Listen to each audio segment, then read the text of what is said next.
Hey guys, it's Scott with Scotty B Cards, and in this video, I want to look at past pricing in previous Beckett magazines and compare them to their current market values.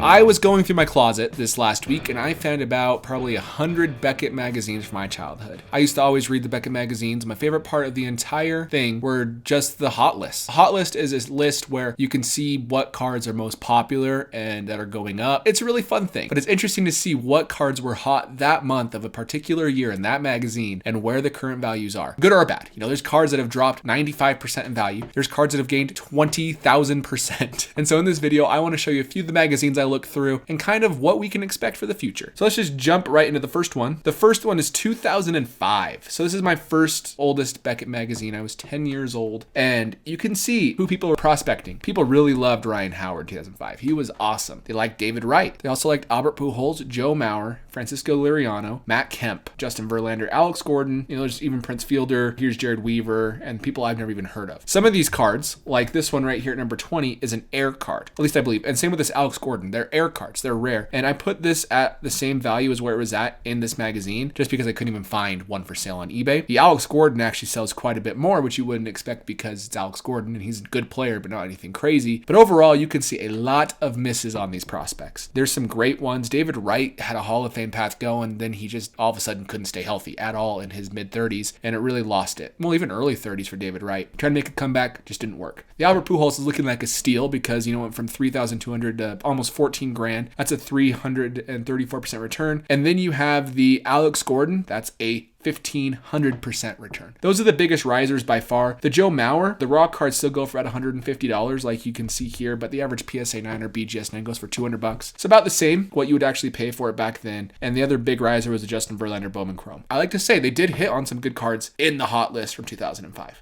Here's the April 2008 edition. I did not list out all the current prices because none of these cards are worth more than what they were here. The only exception may be this Hillary Clinton card that sold for $1,000 in 2008. I can't even find them on eBay. They're so scarce. It was a short print as the presidential elections were coming up. They released a really weird series of political cards. But people like Johan Santana. They really liked Austin Jackson. That's a name from the past. That's not worth anything now. Jay Bruce. Even have some relic cards over here. That's $150. They're not worth that much now. And you have other players. Daisuke Matsuzaka's down here. Jabba Chamberlain. My point is none of these cards hold value nowadays, which is really sad because the investors in April 2008 did not do a great job. Now we're in August of 2008. We have some Chase Utley down here. Those are some cards that are on the rise right now, so those could retain value. Ken Griffey Jr., those are on the rise currently, at least they were. But still, Jay Bruce was the apple of everybody's eye that year. Josh Hamilton, what a sad story that was, but he was still really good. And then we have Lance Berkman, makes sense. More Jay Bruce. And then down here's more Jay Bruce. He was really the hot thing that month.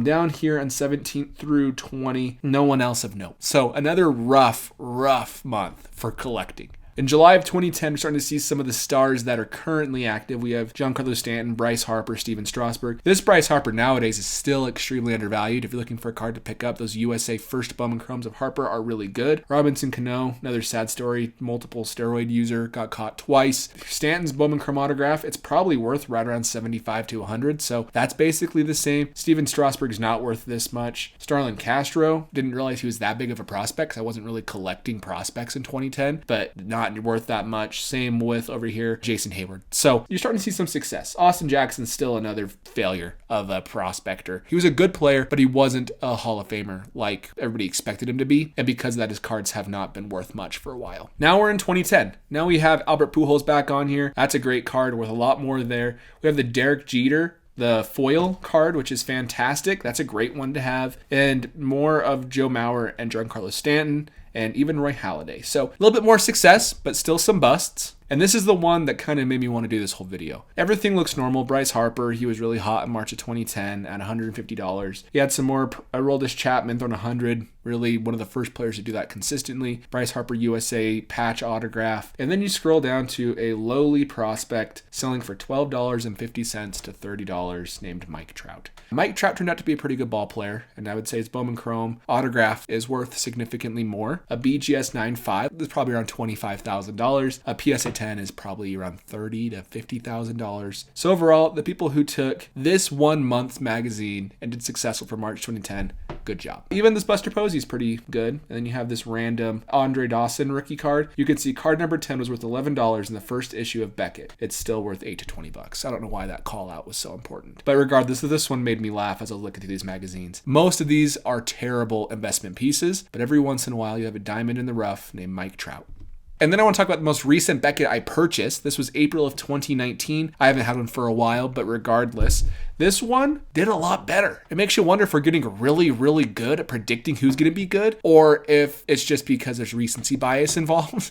Who knows what the situation is, but regardless, this is pre-2020. And because of that, cards they were worth less than what cards were worth after 2020. You could have gotten a Juan Soto Bowman Chrome autograph for $250 to $500. Same with Vlad. He was an $800 card. Mike Trout's update was $150 to $400, which now PSA 10 goes for $2,800. Acuna was an $800 card, and so forth. There are some misses on here, but nothing big. Like overall, it's pretty good. You have over here, who is this Kristen Robinson? He's not really worth much now. He could bounce back in the minor leagues. Ray Halladay, I believe, was just enlisted in the Hall of Fame, and so forth. But I want to talk about my biggest hobby mistake, and that was with Juan Soto, this exact card. So I believed in Juan Soto early. I do not prospect much. I make that apparent on these videos. But Juan Soto was so unbelievably good, and his cards were so unbelievably cheap. The year before he debuted, I bought a Bowman Chrome Juan Soto 9.510. I paid $250, $270 for it, and it was good. I remember he debuted a couple weeks later, because I didn't think he'd be debuting that early, but it was either a month or two or however long later he debuts, and he kills it. He does great. And that card goes up to like $800. So I'm feeling great there. And then he struggles in 2019, and I panic sold it. I wanted to buy a different card, and I wasn't sure Juan Soto could really be the same player. I've talked about Juan Soto on this channel, how he's a second half player